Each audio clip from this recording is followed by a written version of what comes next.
Fa isan'ny teraka resabe ihany koa teto Madagasikara teo anivon'ny petit baolina kitra ny makasika ny randrenantenaina Arnaud, ilay mpilalao lohalarany Barea izay milalao tao amin'ny Knapsa, makasika azy ity izay saika hifindra club tany amin'ny GF 38 tany amin'ny Grenoble izany.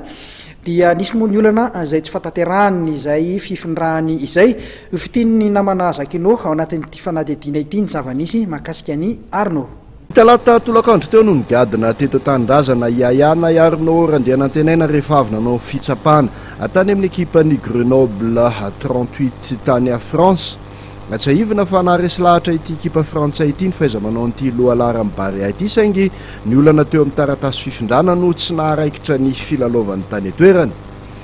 Nandritra ny fatongavany dia nampiseho fakivina tanteraka ity mpilalao malagasy ity ary tsy mbola nilaza izay tetikasany sy ny fifandaharam-potoana amin'ny manaraka.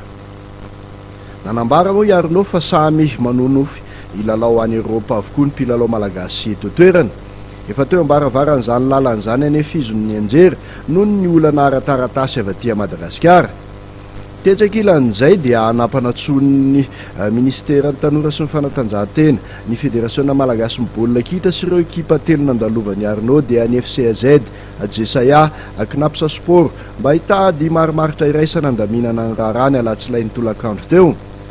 Tapaky ny 5 tota tamin'izany ary fa iverina ilalao ao amin'ny Knapsa Sport itasy izay club ny ilalaovan'ny farany Arnaud rehefa nigadina teto Tandrazana.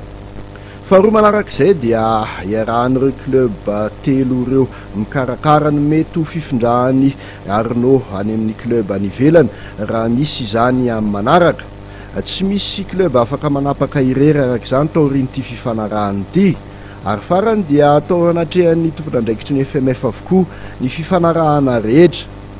Manoloana iny iny dia lesona rogoavana no azo tsoahana. Tokony alala sy afantatra ny fifanarahana ataony amin'ny club ilalaovany eto toerana ny mpilalao malagasy rehetra ary tokony ataon'ny club rehetra mazava ny lalàna amin'ny feny fifindrahana ao aminy mialohan'ny ampidirany mpilalao.